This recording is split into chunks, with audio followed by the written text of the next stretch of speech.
Story. Chapter 1. Perfect Lives and Perfect Lies. Dominic Foster adjusted his titanium Patek Philippe watch, a subtle reminder of his ascent from South Boston's working-class streets to the pinnacle of Boston's financial elite. The timepiece had cost more than his father's annual salary as a dock worker, yet to Dominic, it represented more than wealth. It was a testament to his unyielding determination. "Mr. Foster," his secretary's voice crackled through the intercom, "Mrs. Foster is on line 1. She's asking about tonight's dinner."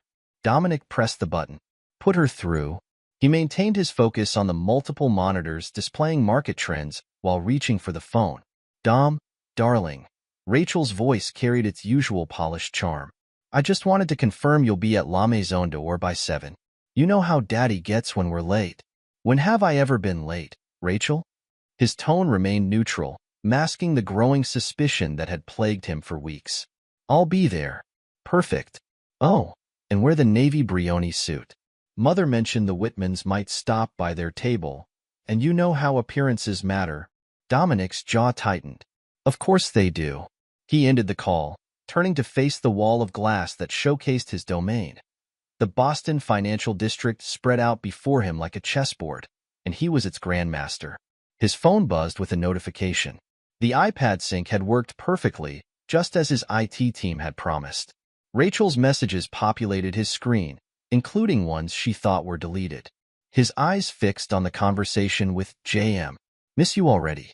Last night was incredible. When can I see you again?" These dinners with him are torture.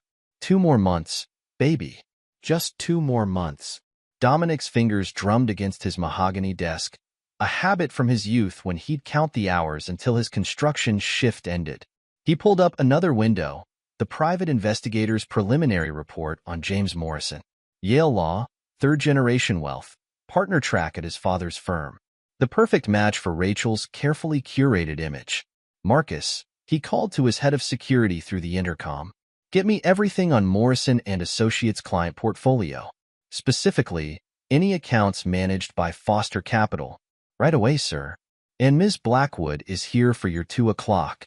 Mara Blackwood entered his office with the confident stride of someone who'd spent years in federal law enforcement before turning to private sector work. Her leather briefcase contained weeks of surveillance on Rachel, Howard and Diana Pierce, and James Morrison. "You've seen the texts," she stated, not bothering with pleasantries. "Show me what else you have." Mara laid out photographs across his desk. Rachel and James at the Four Seasons, at hidden restaurants in Providence, sneaking kisses in parking garages. But it was the photos of Rachel with her parents that caught his attention. Howard and Diana Pierce huddled with their daughter over lunch, passing documents, plotting. "The prenup expires in exactly 63 days, Mara explained. "They've been planning this for months. Howard Pierce has been quietly liquidating assets, moving money offshore. They're preparing for a war." Dominic picked up a photo of Rachel laughing with James. "They have no idea what war really is." He turned to Mara. "What did you find on Howard's past?" "The Pierce shipping empire? It's a facade. Howard inherited a fortune and squandered it on bad investments and worse habits. They've been social climbing through strategic marriages for years." Rachel's sister Jessica? Her first husband was bankrupted in a surprisingly similar scenario 3 years ago. And Morrison? Trust fund baby with a gambling problem. Daddy cut him off 2 years ago. He's been embezzling from client accounts to maintain appearances. Rachel's been helping him cover it up. Dominic stood, straightening his bespoke suit. "Prepare everything.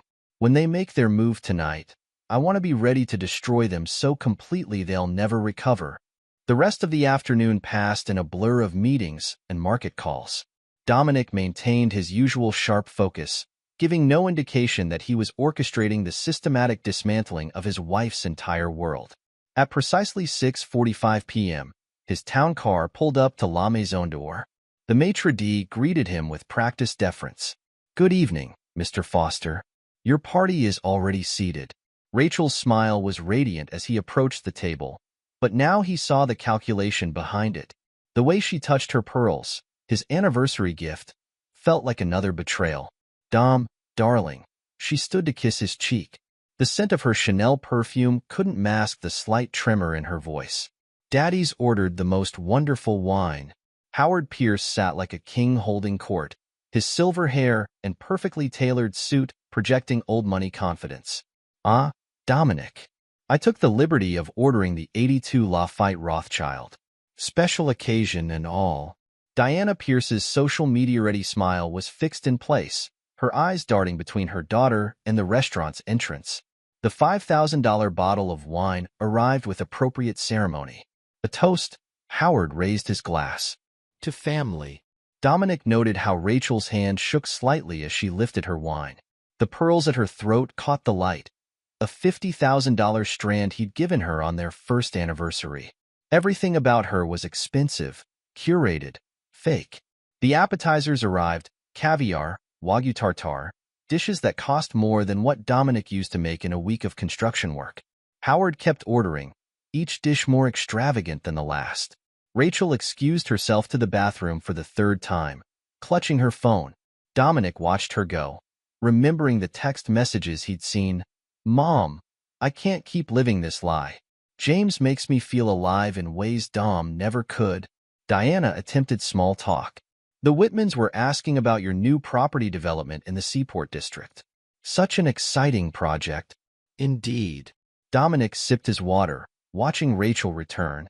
Her face was set with determination, the same expression she wore in court before delivering a killing blow. Dom. Her voice cut through the ambient noise of fine dining. We need to talk.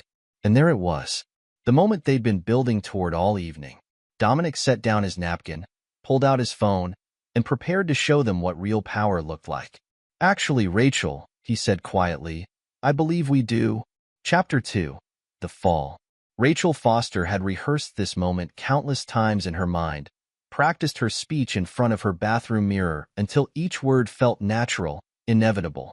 The Lafayette Rothschild in her glass, a wine that cost more than her first car, provided liquid courage as she prepared to detonate her marriage.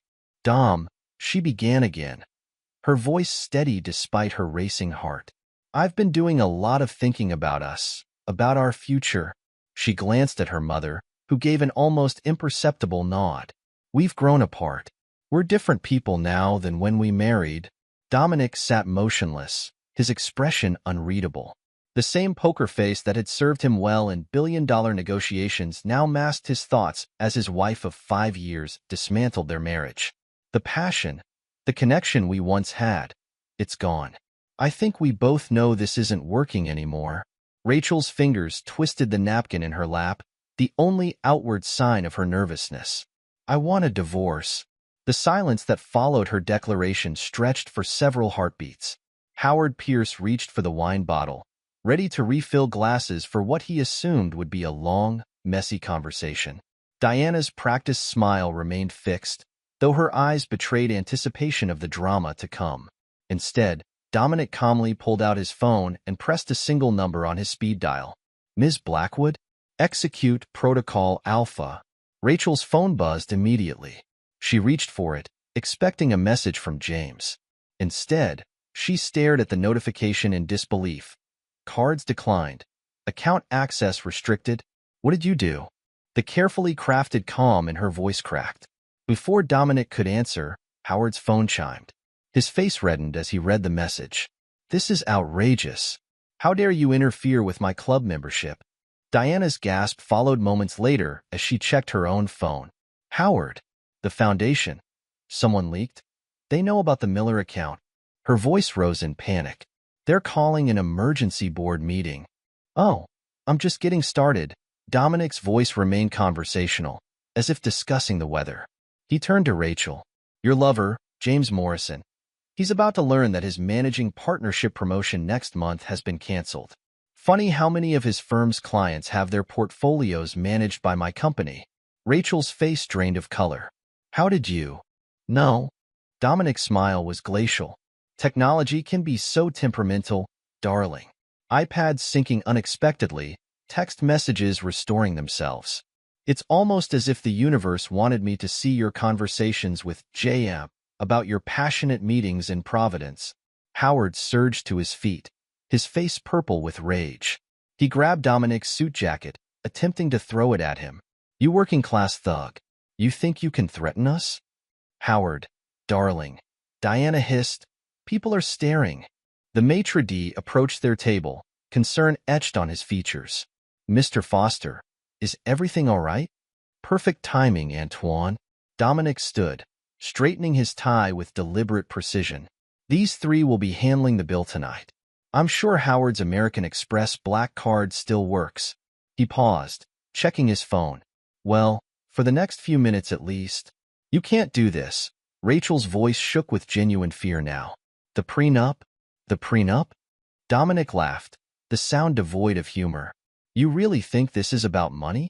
Your father's been running his mouth about my South Boston roots for 5 years. Time to show you what a kid from Southie can really do when he's crossed. Diana frantically waved her platinum card at Antoine. This one must work. I just used it this morning. I'm afraid it's being declined, madam, Antoine said apologetically. Try mine, Howard demanded, pulling out his wallet.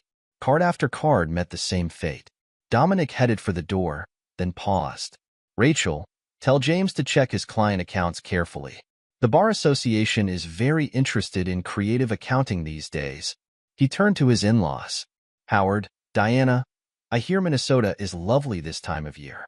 I'm sure your distant cousins there would love to catch up. You're bluffing, Howard sputtered. You can't possibly have that kind of influence. Really? Dominic raised an eyebrow. Diana, why don't you check your email? The one about the Miller account went to the entire foundation board. I believe they're particularly interested in the part about insider trading dating back to 1992. Diana's phone slipped from trembling fingers, clattering against fine china. You've just killed your own career, Rachel called after him, desperation making her voice sharp. No one will trust Foster Capital after this. Dominic turned back one final time, his expression almost pitying. Trust? Coming from the woman who's been helping her lover embezzle from his clients? That's rich, Rachel. Almost as rich as you used to be. He nodded to Antoine. The 82 law fight was excellent, by the way. Send the bill to Mr. Pierce. I'm sure he can sell another painting to cover it. The last thing Dominic heard as he walked out was Diana's shrill voice. Howard, do something. All our cards are declining. Outside, Mara Blackwood waited by his car. Phase 1 is complete. Morrison's firm just received an anonymous tip about his creative accounting. The Bar Association has been notified. Good. Dominic straightened his cuffs. Now, show me what else you found on the Pierce family's past marriages. I want to know every scheme, con, calculated match they've engineered. You're going to destroy them completely, aren't you? Dominic's smile was that of a predator. No, Mara. Destruction implies chaos. What I'm going to do is much worse. I'm going to dismantle their world with the same precision they used to plan my humiliation. By the time I'm done, the name Pierce will be toxic in Boston society. His phone buzzed. A message from James Morrison, full of bluster and threats. Dominic forwarded it to his legal team with 2 words. Begin now. The town car pulled away from La Maison d'Or, leaving behind the wreckage of Rachel's carefully planned drama. In the back seat, Dominic finally allowed himself a sip of water, his mind already mapping out the next phase of his retaliation. Take me to the office, he instructed his driver. We're going to have a busy night. Chapter 3, Foundations. The Boston skyline glittered through the massive windows of Dominic Foster's penthouse office, a view he'd earned through years of calculated risks and ruthless determination. The space functioned as his war room now, with Mara Blackwood methodically laying out evidence across his conference table. The affair began 9 months ago, Mara reported, sliding surveillance photos across the polished surface. The images showed Rachel and James Morrison entering various hotels, sharing intimate moments they thought were private. But the Pierce's scheme was in motion before that. Dominic studied a particular photo, Rachel and James at a Providence hotel, her head thrown back in laughter. The timestamp showed it was taken the day after their 5th anniversary. Show me everything on the Pierce family history. Mara pulled up files on 3 tablets. Howard Pierce inherited Pierce shipping from his father in 1985. Within a decade, he'd run it into the ground through mismanagement and expensive tastes. Since then, They've survived through a combination of strategic marriages and social manipulation. She displayed another set of photos, Howard and Diana Pierce with their previous son-in-law, Thomas Kane, at La Maison d'Or 3 years before Rachel met Dominic. Kane was married to Rachel's sister Jessica. Similar pattern. They waited for the prenup to expire, engineered a divorce, then Kane mysteriously lost everything in a market crash. And Jessica's current husband? Mark Davidson. His family's tech company is going public next year. The Pierces are already positioning for a similar takedown once the IPO makes him a billionaire. Dominic absorbed the information, his mind calculating angles and vulnerabilities. Morrison's background? Trust fund kid playing lawyer. Father cut him off 2 years ago. Gambling debts in Macau reached 8 figures. He's been embezzling from client accounts to maintain appearances. Rachel's been helping him hide it, using her expertise in financial law. Perfect. Dominic pulled up his laptop. Time to apply pressure. How much does Morrison owe to his bookies? About $3 million, spread across 5 operations. Buy the debts. All of them. I want him to feel the noose tightening. Dominic's fingers flew across the keyboard. Then leak proof of his embezzlement to every partner at his firm except his father. Let them stew on that overnight. Mara studied him with professional admiration. You've been preparing for something like this, haven't you? I grew up in Southie. You learned to spot predators early. He gestured to the files. The Pierces, Morrison, they're just expensive versions of the same sharks I grew up avoiding. Only difference is they hide behind table manners and trust funds. His phone buzzed, Rachel attempting to access their joint accounts. Each denial notification gave him a small measure of satisfaction. Sir, his head of security entered with a fresh report. We've located the Pierce's offshore accounts. 5 shells companies, 3 jurisdictions. Drain them. All of them. Route the money through our Singapore office, then dissolve it into charitable trusts. Make sure the paper trail leads back to Howard's old insider trading schemes. Mara whistled softly. That's ruthless, even for you. They thought I was new money. Dominic typed out a series of commands. Time to show them what that really means. In Southie, you don't just beat your enemies. You make sure they never recover. His office phone lit up, Howard Pierce attempting to reach him. Dominic let it ring. What's our timeline looking like? He asked Mara. She consulted her tablet. Morrison's firm will discover the embezzlement evidence by morning. The Pierce's social circle is already buzzing about Diana's insider trading scandal. Rachel's law firm received an anonymous tip about her involvement in Morrison's schemes an hour ago. And the offshore accounts? Being drained as we speak. By morning, the Pierces will be running on fumes. Dominic nodded, pulling up another screen. Now for the finishing touch. Send these documents to every country club board member in New England. He displayed files showing Howard Pierce's creative accounting over the years. Let's see how they handle becoming social pariahs. His phone buzzed again. A text from Rachel. Please, we need to talk. This isn't what you think. Sir. Marcus entered with another report. Mrs. Foster is attempting to access the Providence apartment. Is everything in place there? Yes, sir. The family of one of Morrison's gambling victims has been comfortably relocated into the unit, courtesy of your generous housing assistance program. Dominic allowed himself a small smile. Perfect. Rachel's running out of hiding places. Mara studied the surveillance feeds showing the chaos unfolding across Boston. You're not just attacking their money. You're dismantling their entire world. Money they can recover. Reputation? Trust? Those are gone forever. Dominic stood, walking to his window. The city below had given him everything he'd fought for, and now it would witness the destruction of those who tried to take it away. What about the law firm? Mara asked. Rachel's career. By morning, she'll be toxic in every law firm in Boston. No one will risk hiring the lawyer who helped cover up client theft. He turned back to his desk. Morrison's father gets the embezzlement evidence at 9 a.m. Let's see how the Prince of Providence handles becoming a pauper. His security team brought in more files, documents showing the Pierce family's decades of social climbing and manipulation. Each page revealed another layer of calculated marriages, strategic bankruptcies, and carefully orchestrated social assassinations. They've been playing this game for years, Mara observed, reviewing the evidence. Using their daughters as pawns, building up targets just to tear them down. Now they get to experience it themselves. Dominic's voice was cold.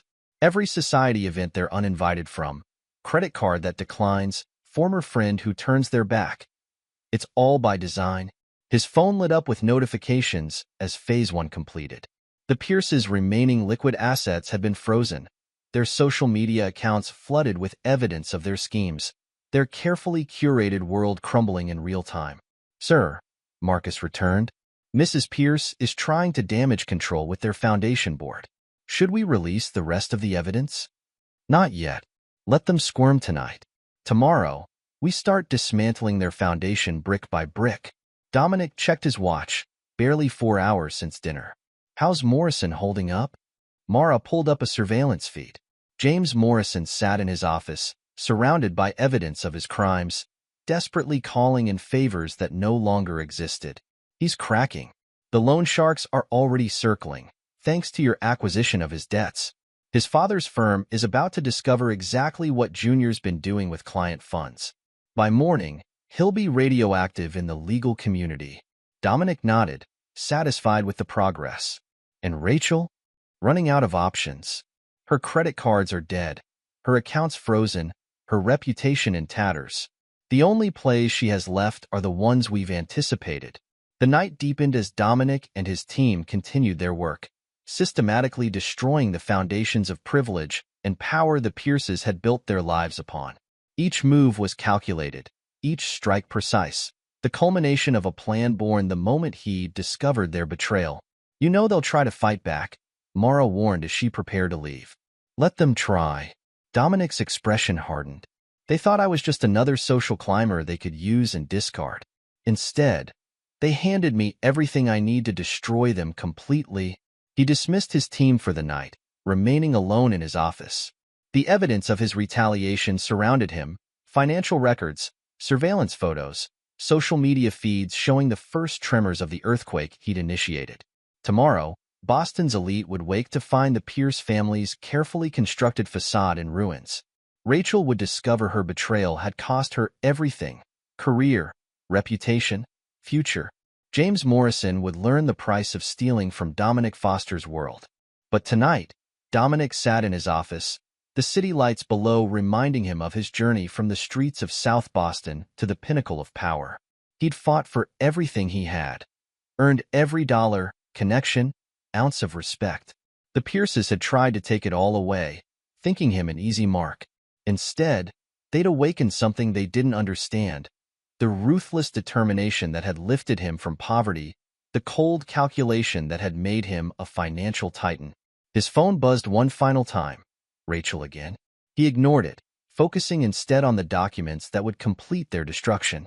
The war they'd started was already over. They just didn't know it yet. Act 1 ended not with confrontation, but with quiet devastation, as Dominic Foster orchestrated the complete dismantling of his enemy's world. The facade had crumbled, revealing the truth beneath the polished surface of Boston's elite society.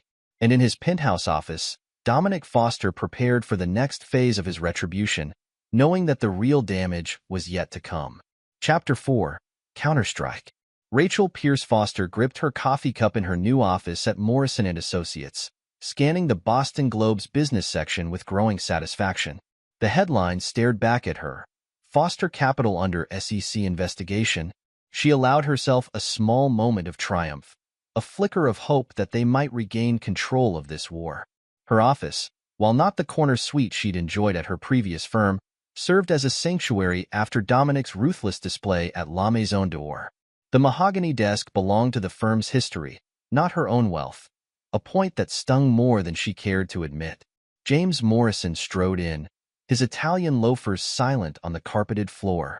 He loosened his Hermes tie, a habit that once charmed her but now hinted at the pressure they both felt. "Have you seen the market's reaction? Foster Capital's clients are getting nervous." "Good." Rachel set down her coffee. It's about time Dominic learned he's not untouchable. The anonymous tip to the SE was brilliant. James perched on her desk, his confidence masking the desperation in his eyes. Your ex-husband isn't the only one who knows how to play hardball. Rachel's phone buzzed, another blocked account notification. She'd been reduced to using the firm's credit card for even basic expenses, a humiliation that fueled her resolve. We need this to work, James. He's frozen everything. It will. James squeezed her shoulder. The SEC investigation will force him to back off. Once his clients start pulling their fund. The office door burst open. Their junior associate, Timothy, rushed in clutching his tablet. Turn on CNBC. Now. Rachel grabbed the remote, switching on the wall-mounted screen. Her blood ran cold as she watched Dominic Foster, impeccably dressed in a charcoal Brioni suit, stepping out of Foster Capital's headquarters with a team of SEC investigators. The allegations against Foster Capital have been thoroughly reviewed, the lead investigator announced to the press. We've found no evidence of market manipulation or irregular trading patterns.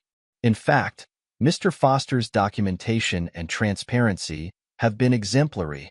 The camera zoomed in on Dominic's face. He wasn't just composed, he was amused.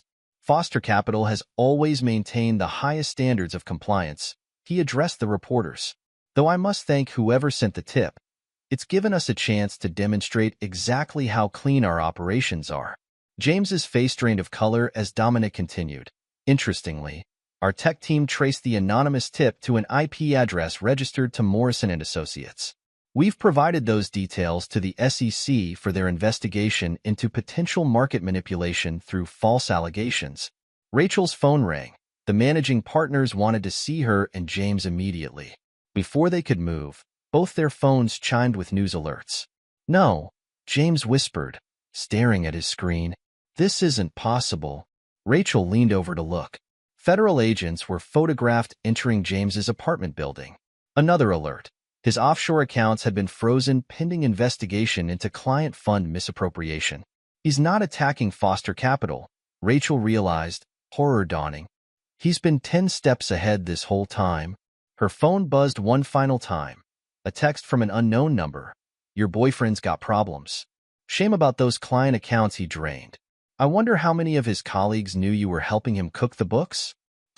James's phone exploded with messages, loan sharks he'd borrowed from, all suddenly aware of his debts and all demanding immediate payment. The careful house of cards they'd built was collapsing in real time. Rachel? James's voice cracked. What do we do? Before she could answer, Timothy rushed back in. The managing partners want everyone in the conference room. They've received documents about the client accounts. Rachel watched James's face crumple. In that moment, she understood what they'd truly awakened with their failed attack on Dominic. This wasn't just revenge. This was total warfare. He's not going to stop, she whispered, more to herself than to James. This is just the beginning. The sleek law office, which had felt like a safe harbor that morning, now seemed to close in around them. Outside, reporters were already gathering, tipped off about the federal investigation into Morrison & Associates. James loosened his tie further, nearly ripping it off. Maybe we can explain the accounts. Create a paper trail. There's already a paper trail. Rachel cut him off. Don't you see? Dominic didn't just find our evidence. He's had it all along. He waited for us to make a move against him. Her computer chimed with an email notification. The firm's managing partners had called an emergency meeting, without James. Another message followed. Her personal key card access had been restricted to basic areas only. Through the office windows, she watched more federal agents entering the building. James paced the office, making frantic calls that went straight to voicemail. The empire they thought they were building was burning, and Dominic Foster hadn't even bothered to light the match himself. He'd simply let them burn themselves. Chapter 5. The Pierce Legacy. Howard Pierce stood in his study, surrounded by packing boxes marked with bright auction labels. The Monet on his wall, a genuine piece that had graced Pierce family homes for generations, now bore a stark yellow sticker declaring its lot number. Diana hadn't left their bedroom in days, not since the foundation board had unanimously voted to remove her name from all charitable initiatives. Their social media accounts, once showcasing their enviable lifestyle, now displayed their humiliation for all to see. Photos at budget restaurants, wearing last season's clothes, their carefully curated image crumbling post by post. The Hendersons canceled our dinner plans. Diana called from upstairs, her voice brittle. Margaret claimed they had a prior engagement. Howard gripped his desk, steadying himself. The same Margaret Henderson who'd begged for an introduction to the symphony board just last month. The same Hendersons who owed their social standing to Pierre's family connections. His wall safe beckoned. Behind the soon-to-be auctioned Monet lay his last weapon. A single USB drive containing records of conversations, subtle hints dropped during those weekly dinners at La Maison d'Or. Foster Capital clients discussing their trading strategies, their market moves, their insider knowledge. "We're not finished yet," he muttered, retrieving the drive. Years of careful observation, of noting down seemingly innocent comments, of piecing together patterns in Foster Capital's client behavior. It had finally paid off. He called Rachel, arranging a meeting at a downtown cafe. The kind of establishment the old Howard Pierce wouldn't be caught dead in. The kind of place Dominic Foster's surveillance teams wouldn't think to watch. The cafe's vinyl booths and laminate tables felt alien after years of fine dining. Rachel arrived first, then James, both looking as displaced as Howard felt in the budget setting. "This better be worth it," James hissed, glancing nervously at the other patrons. "I had to dodge reporters to get here." Howard placed the USB drive on the table. "This is everything. 5 years of Foster Capital clients discussing their trades before they happened. Enough evidence of insider trading to bring down the entire firm." Rachel picked up the drive, turning it over in her hands. "You recorded the dinners?" "Not directly, but I noted everything, tracked patterns. Your husband's clients got careless over wine, comfortable in what they thought was family privacy. One leak of this to the financial press. He'll destroy us completely," Rachel interrupted. "You haven't seen what he's capable of. We're already destroyed." Howard's voice rose, drawing looks from nearby tables. He lowered it again. "Your mother hasn't left the house in weeks. The foundation is gone. Our accounts are empty. What else can he take?"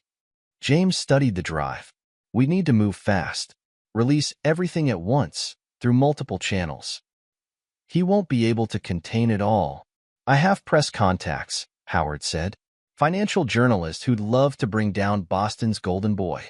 We just need..." "Need what?" A familiar voice cut through their plotting. They turned to find their waitress, Mara Blackwood, standing at their table, coffee pot in hand. "More coffee with your conspiracy?"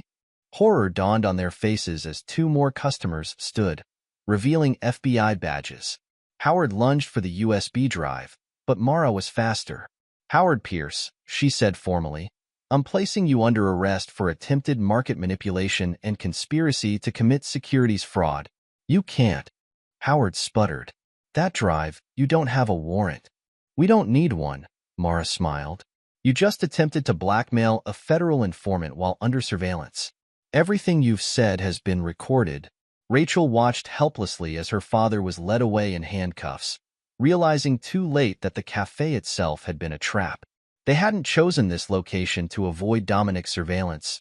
They'd walked right into it. The next morning, Diana Pierce received an envelope at their soon-to-be auction mansion. Inside lay photographs spanning decades, evidence of social climbing schemes, ruined marriages, calculated betrayals. A list of email addresses accompanied them: board members, social contacts, family friends. The note, in Dominic's handwriting, was simple: your choice. Stand down, or become the scandal of the century. P.S. Howard's bail hearing is at noon. Chapter 6. Desperate Hours. James Morrison stared at the bottle of Macallan 25 that had once been a gift from a grateful client. The same client whose account he drained months ago, using Rachel's expertise to hide the transfers. Now, at 10 in the morning, the bottle offered his only comfort as evidence of his crimes appeared on his colleagues' desks with devastating regularity. His office phone hadn't stopped ringing. Loan sharks who'd suddenly discovered his debts were bought by a mysterious new creditor. Each call brought fresh demands, escalating threats. His father, the firm's founding partner, hadn't spoken to him since the federal agent's visit. "Mr. Morrison?" His assistant's voice trembled through the intercom. "The managing partners have called another emergency meeting. They have questions about the Anderson portfolio." James drained his glass. The Anderson portfolio, one of his first thefts, hidden beneath layers of creative accounting that Rachel had helped structure. He'd thought those records were buried too deep to find. He'd been wrong about many things lately. The conference room felt like a tribunal. Senior partners lined one side of the table, their faces masks of controlled fury. At the head sat his father, William Morrison Sr., looking older than James had ever seen him. "Explain this." William pushed a folder across the table. Inside lay transaction records, transfer documents, client authorizations with forged signatures. "Dad, I can explain." Mr. Morrison, the head of compliance, interrupted. "This isn't a family meeting. This is a formal inquiry into the misappropriation of client funds." James loosened his tie, fighting for air. "These records, they're fabricated. Someone's trying to frame me." "The signatures are verified," another partner spoke. "The transfers traced through 5 banks. You didn't just steal from clients, James. You stole from your own family's firm." The doors opened. Federal agents entered, led by a familiar face, Mara Blackwood. "James Morrison," she announced, "you're under arrest for wire fraud, embezzlement, and multiple counts of financial crimes." As they led him out in handcuffs, past shocked employees and gathering reporters, James caught a glimpse of Rachel watching from across the street. She turned away, hurrying toward her car. He understood then. She wasn't coming to help. There would be no rescue, no brilliant legal strategy to save him. Like everything else in his life, their relationship had been built on convenience and opportunity, not loyalty. The precinct holding cell offered plenty of time to realize how completely Dominic Foster had orchestrated their downfall. Each move they'd made had been anticipated, each counterstrike turned against them. Even their attempt at rebellion had played into his hands. His one phone call went to Rachel's voicemail. "They know everything. About the accounts, the cover-ups, all of it. He had the evidence all along, Rachel. He just waited for us to hang ourselves." Later that night, as James sat in his cell awaiting arraignment, he received one final visitor. Dominic Foster himself, immaculate in a bespoke suit, stood outside the bars. "I considered letting the loan sharks find you first," Dominic said conversationally, "but this seemed more fitting." The privileged prince of Providence, brought down by his own greed. "You destroyed everything," James spat. "The firm, my family's legacy." "No, James. You did that yourself. I just made sure you couldn't hide it anymore." Dominic checked his watch, a Patek Philippe that cost more than James now had to his name. "Your father's firm will survive, by the way. Under new management, of course. Foster Capital is always looking to expand its legal department." As Dominic turned to leave, James called after him, "What about Rachel? You've taken everything else. What are you planning for her?" "Rachel?" Dominic paused. "She made her choices. Now she gets to live with them. Just like you." The cell door clanged shut with finality, leaving James Morrison, once the golden boy of Boston's legal elite, to contemplate how thoroughly Dominic Foster had fulfilled his promise of destruction. The game they'd thought they were playing had been rigged from the start, and only now did they understand who the real master player was. Chapter 7. Breaking Point. James Morrison's hand trembled as he poured his third glass of scotch, the crystal decanter clinking against the rim. His office at Morrison & Associates, once his sanctuary of privilege, now felt like an elaborate trap closing in around him. The morning sun highlighted dust on his law degree from Yale, a reminder of better days. His phone buzzed again. Another message from the managing partners demanding explanations for client account discrepancies. He ignored it, just like he'd ignored the previous 6 calls. The scotch burned his throat, doing little to calm his fraying nerves. "Mr. Morrison," his assistant's voice cracked through the intercom. "The partners are insisting. Tell them I'm reviewing the documentation," he snapped, his composure slipping. A new text message lit up his screen. "We need to talk. Now." Rachel.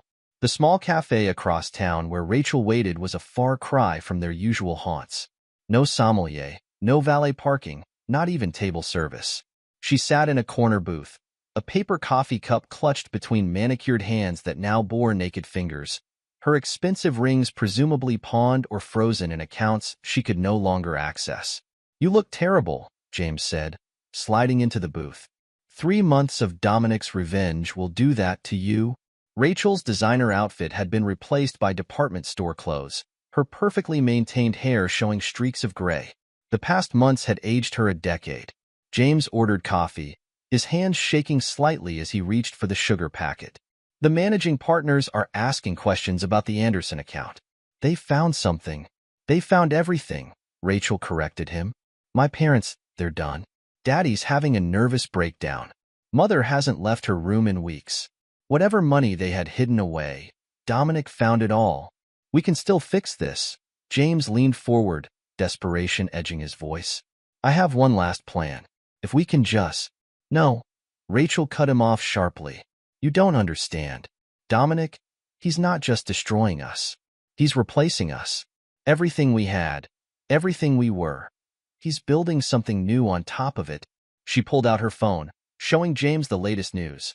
Foster Capital had launched a major initiative to revitalize South Boston, including scholarship programs and small business loans. The Pierce Foundation's former donors were flocking to support it. We were so stupid, Rachel whispered, her voice breaking. We thought we were using him, but he was studying us the whole time, learning how our world worked so he could tear it down. James loosened his tie, feeling the noose of consequences tightening. His phone rang again, the managing partner's number flashing urgently. As he stood to leave, Rachel grabbed his arm, her fingers digging into his sleeve. There's more, she said, her voice barely audible. I'm pregnant. James fell back into his seat, the color draining from his face. Is it? It's Dominic's. The timing. There's no question. Before James could respond, his phone erupted with notifications. The managing partners weren't just calling anymore. They were coming to his office. With federal agents. Rachel, I have to go. We'll figure this out.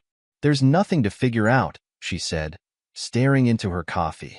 Dominic's won. He hasn't just beaten us, he's erased us. James threw money on the table, rushing toward the door. He paused, looking back at Rachel, the woman he'd risked everything for, now sitting alone in a cheap cafe, broken by the same ambition that had drawn them together. I'll call you, he promised, knowing he probably wouldn't get the chance. Outside, his driver was gone. Another luxury stripped away. He hailed a cab, rehearsing explanations for the partners, excuses for the missing funds, lies to cover lies. But as the cab fought through Boston traffic, James Morrison finally understood what Dominic Foster had known all along. Their game of social climbing and manipulation had been amateur hour compared to the destruction a truly ruthless man could unleash. His phone chimed one final time, a message from Dominic himself. Check the news, James. Your father just learned about the offshore accounts. Chapter 8. The Final Moves. The surveillance photos spread across Mara Blackwood's tablet told the story of James Morrison's downfall in crisp, high-resolution detail. The first showed him entering his father's firm that morning, still clutching his briefcase like a shield. The next captured him being escorted out by security, that same briefcase now held by federal agents. From her vantage point across the street, Rachel watched the scene unfold. Her hands gripped the steering wheel of her rented Honda, a far cry from her usual Mercedes, as James was led to a waiting federal vehicle. Target is in custody, Mara's voice crackled through her earpiece. Moving to Phase 2. In his command center, Dominic reviewed the footage with clinical detachment. The monitors surrounding him displayed the culmination of his revenge, each screen showing another piece of his enemy's world crumbling. Status report, he commanded, his voice sharp. Mara pulled up multiple files on the main screen. Howard Pierce checked himself into Bellevue Mental Health Facility this morning. Diana's putting their last property, the summer house in Maine, up for sale. Rachel's sister Jessica has filed for divorce from her current husband, citing her family's toxic pattern of manipulation. Dominic nodded, his expression unchanged. And the baby? Medical records confirm it. Rachel's 8 weeks pregnant. The timing. Mara paused, studying her boss carefully. It's yours, not Morrison's. The news hit him with unexpected force. Dominic's hands stilled over his keyboard. Memories of Rachel unwantedly surfacing. Their first date, their wedding, moments he'd thought were real before discovering the lies beneath. Sir? Mara prompted. Should we adjust the plan? No. Dominic's voice carried the same steel that had propelled him from South Boston streets to the pinnacle of power. Implement the final phase.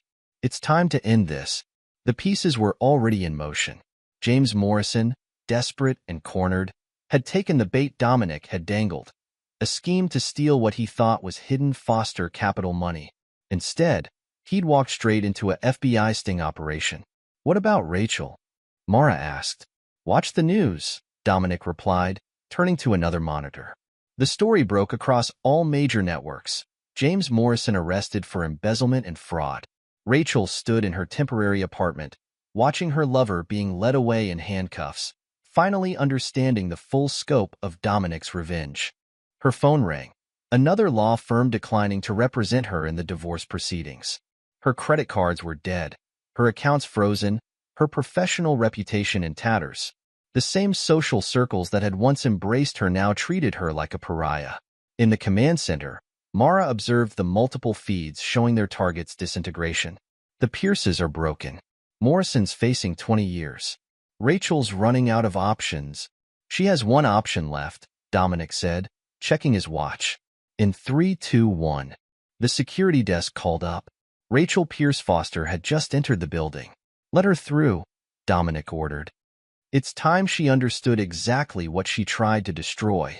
The elevator carried Rachel to the penthouse level where she'd once belonged.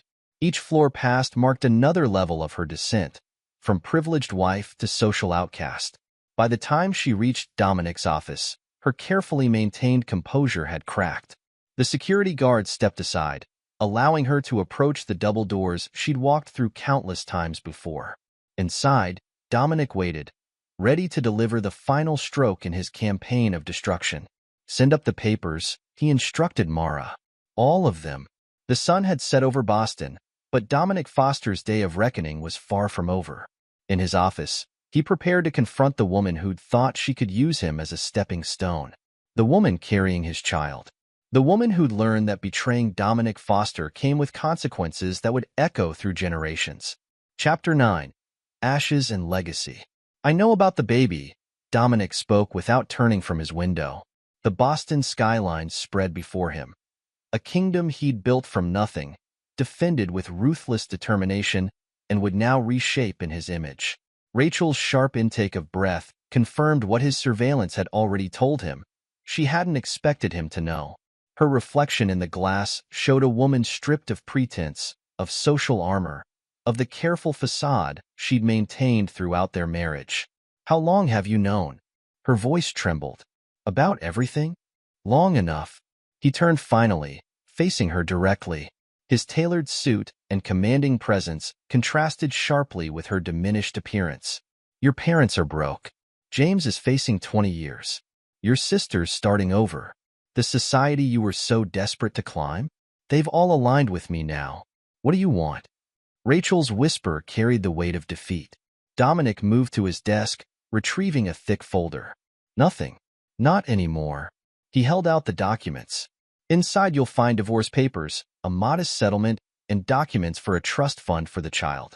Enough to live comfortably, not enough to ever play social games again. There's also a one-way ticket to Seattle and a lease on a small house there. Rachel stared at the folder, incomprehension crossing her features. You're letting me go? No, Rachel. I'm setting myself free. Dominic's voice carried no emotion. The trust fund has conditions. Our child will know their father, but they'll learn the value of work, of loyalty, of building something real. They'll understand that actions have consequences. Tears streamed down Rachel's face as the full weight of her choices crashed down. I'm sorry, she whispered. I know. That's why you get the house and the trust fund. James gets prison. Your parents get nothing. He returned to his window, dismissing her presence. The car waiting outside will take you to the airport. Your flight leaves in 3 hours. Rachel clutched the folder to her chest, years of social conditioning warring with her new reality. Our child will have everything they need, nothing they haven't earned. Dominic's tone brooked no argument. The trust opens on their 18th birthday, provided they've maintained good grades and worked part-time jobs. They'll understand the value of what they have because they'll have earned it, just like I did. And us. There is no us, Rachel. There never really was. You saw a stepping stone, a path to power. I saw. He paused, allowing himself one moment of honesty, a lie wrapped in Chanel and social ambition. The intercom buzzed. Her car had arrived. Rachel moved toward the door, then stopped. You really are ruthless, aren't you? The man from Southie who became a king. No, Dominic corrected her. I'm a man who believes in consequences. Your parents played games with people's lives. You and James stole and manipulated. I simply ensured you all reaped what you sowed. 1 month later, Dominic stood in his expanded office, now occupying the entire top floor. The Pierce mansion had been converted into a community center, its grand ballrooms now hosting job training programs and adult education classes. Morrison and Associates had been absorbed into Foster Capital's legal department, its client list cleaned up and its reputation rehabilitated under new management. Mara entered with the final status report. Diana Pierce had moved in with distant relatives in Minnesota, trading charity galas for bridge club meetings. Howard was responding well to treatment, his delusions of social grandeur replaced by psychiatric reality. James Morrison had accepted a plea deal, facing 15 years instead of 30. And Rachel was settling into her new life in Seattle, attending parenting classes and, for the first time in her life, working a regular job. The trust fund provided enough for comfort, not luxury. His sources reported she was adapting, slowly learning to live without the social games that had defined her existence. Was it worth it? Mara asked, watching Dominic review the latest sonogram of his unborn child. His eyes moved to the framed photo on his wall. Himself at 18, working construction, covered in dirt but smiling. The photo represented everything the Pierces had mocked, everything Rachel had tried to help him forget, everything he'd proven was stronger than their world of social climbing and manipulation.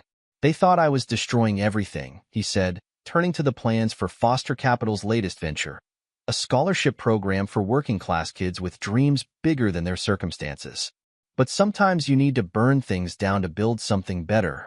A notification lit up his phone, an email from Rachel about upcoming prenatal appointments. He responded with his lawyer copied, maintaining the professional distance that would define their relationship moving forward. His revenge was complete, but his real legacy was just beginning. In the end, Dominic Foster hadn't just won their game. He'd changed the rules entirely. The price of betrayal had been paid in full, but the cost of redemption would be calculated in the opportunities he'd create, the lives he'd change, and the legacy he'd build for a child who would understand both privilege and responsibility. The workday ended, but Dominic remained in his office, drafting plans for his next project. The Foster Initiative would ensure his child inherited not just wealth, but wisdom, not just power, but purpose. The game of social climbing and manipulation that had defined Boston's elite was over. In its place, Dominic Foster would build something lasting, a legacy forged from betrayal but built on the bedrock of real value, real work, and real consequences. Epilogue. 10 years later, Michael Foster, aged 9, stood in his father's penthouse office at Foster Tower, his school blazer perfectly pressed, his posture reflecting years of careful guidance. The boy's features mirrored his father's determination, though his eyes held his mother's intelligence. He studied the scale model of South Boston's newest development project, the Foster Innovation District. Tell me what you see, Dominic Foster asked his son, watching the boy analyze the model with the same careful attention he'd once given to construction blueprints in his youth. Mixed-income housing here, Michael pointed. Tech incubator spaces, training centers, and the new Foster Foundation headquarters. He paused, considering. It's different from the luxury developments other companies are building. Why do you think that is? Because real value isn't in marble lobbies. Michael recited the lesson he'd learned through years of accompanying his father to construction sites, community centers, and board meetings. It's in creating opportunities for people who will work for them. Dominic nodded, pride warming his usually stern expression. The boy had inherited more than just his features. He'd absorbed the principles that had guided Foster Capital's transformation from a hedge fund into a force for change in Boston. The intercom buzzed. Mr. Foster, Ms. Blackwood is here with the quarterly reports. Mara Blackwood entered, now Foster Capital's Chief of Strategic Operations. A decade of overseeing Dominic's vision had turned her from a private investigator into one of Boston's most respected corporate executives. The numbers from Seattle arrived, she reported, setting down her tablet. Rachel's educational therapy practice is doing well. Her work with dyslexic children has gained recognition. Michael perked up at the mention of his mother. He saw her regularly, carefully scheduled visits that maintained the boundaries Dominic had established a decade ago. Rachel had rebuilt her life within the constraints of the trust fund's conditions, finding purpose in helping struggling children overcome their learning challenges. Her request to expand the practice? Dominic inquired. The board reviewed it. The trust will provide matching funds for any capital she raises independently. Mara pulled up the details. She's already secured private backing for 60%. Dominic's expression remained neutral, but approval flickered in his eyes. Rachel had learned the value of earning her way, of building something real. Their relationship remained strictly professional, focused solely on Michael's well-being, but she'd proven capable of growth. What about the Pierces? Dominic asked, though he already knew the answer. He maintained surveillance on all potential threats to his son's future. Diana passed away last month in Minnesota. Small funeral, local affairs only. Mara scrolled through her reports. Howard remains in assisted living. His doctors report his delusions about social status have finally subsided. Jessica's doing well with her bookstore in Vermont, completely removed from the family's old lifestyle. The Pierce family's fall had become a cautionary tale in Boston society. Their mansion, now the Foster Community Center, served as a daily reminder of the consequences of betrayal. The Pierce name, once synonymous with old money and social power, had faded into obscurity. And Morrison? 5 more years of his sentence. He's teaching basic business classes to other inmates. Mara's tone carried a hint of irony. Apparently he's popular with the white-collar criminals. Michael listened carefully, though his father had never hidden the truth about the past. He knew the story of betrayal and consequences that had shaped his life. Dominic believed in hard truths and earned wisdom. Your mother's waiting downstairs, Dominic told his son. Don't forget your report card. Michael retrieved the envelope from his backpack. Straight as, plus a special commendation for his volunteer work at the community center. He'd earned his quarterly trust fund deposit, part of Dominic's careful system of teaching value and responsibility. After Michael left, Mara pulled up more detailed reports. The Foster Foundation's impact metrics are exceptional. The scholarship program has sent 312 South Boston kids to college. The job training initiatives show 90% employment rates. And the old guard? The transition's complete. The families that once looked down on new money now court Foster Capital's favor. But she smiled slightly. They do it through legitimate business proposals and community initiatives, not social climbing. Dominic moved to his window. The view had changed over the decade. Foster Capital's influence had reshaped Boston's skyline and its social structure. The power games that once defined the city's elite had been replaced by a new paradigm, one built on measurable value and social impact. The Anderson Group is requesting another meeting, Mara continued. They've revised their development proposal to include affordable housing and job training components. They're learning, Dominic noted. The same developers who once built luxury towers now competed to demonstrate social responsibility. His revenge hadn't just destroyed the old system. It had forced the creation of a better one. A notification lit up his phone, Michael's school photo, sent by Rachel with a brief update about his recent academic achievements. Their communication remained focused and professional, a testament to how completely the past had been sealed away. The 10-year audit of the Foster Trust is complete, Mara reported. All conditions maintained, all benchmarks met. Rachel's compliance has been total. Dominic nodded, unsurprised. Rachel had understood the choice he'd given her a decade ago. Adapt and build something real, or lose access to their son entirely. She'd chosen wisely, transforming herself from a social climber into someone of genuine value. The afternoon sun highlighted the changes in Dominic's appearance, touches of gray at his temples, lines of authority rather than age marking his face. A decade of rebuilding had cost him his youth but cemented his legacy. The new board members are waiting in the conference room, Mara reminded him. They're eager to discuss the Innovation District funding. Make them wait another 10 minutes, Dominic instructed. Let them understand that real power doesn't rush to impress. He reviewed the photos on his desk, Michael's progression from infant to conscious young man, each image showing the careful balance of privilege and responsibility that defined his upbringing. The boy would inherit wealth and influence, but he'd understand their true cost and purpose. Later that evening, Dominic visited the Foster Community Center, the former Pierce mansion transformed into a hub of opportunity. The grand ballroom where he'd once endured Howard's condescension now hosted coding classes for neighborhood kids. Diana's precious social spaces had become career counseling offices.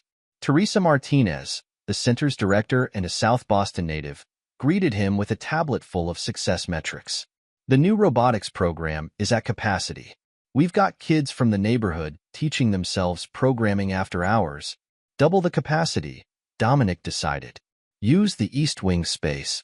He walked the halls, noting the photos of program graduates, kids from his old neighborhood wearing caps and gowns, holding technical certificates, standing in front of their new businesses.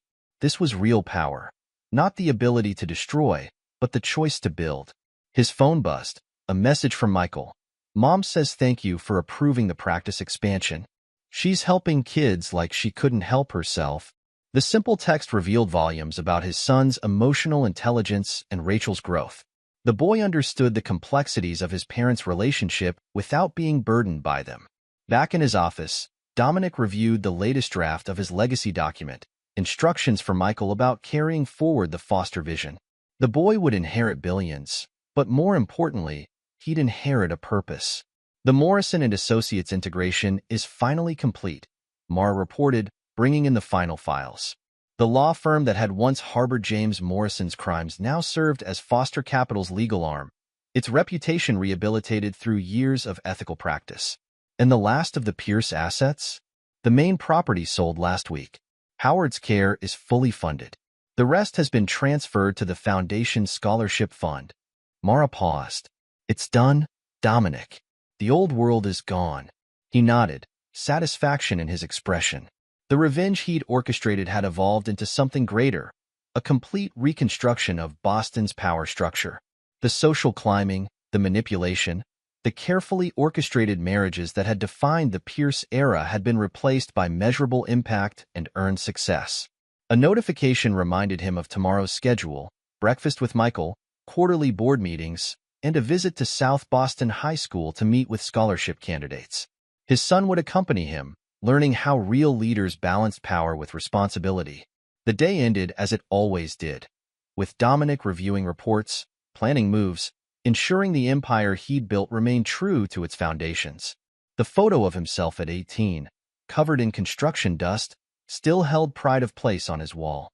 Next to it hung Michael's first pay stub from his weekend job at the community center, proof that the next generation would understand the value of work. Rachel's latest email contained Michael's summer plans, coding camp, volunteer work, and scheduled time with both parents.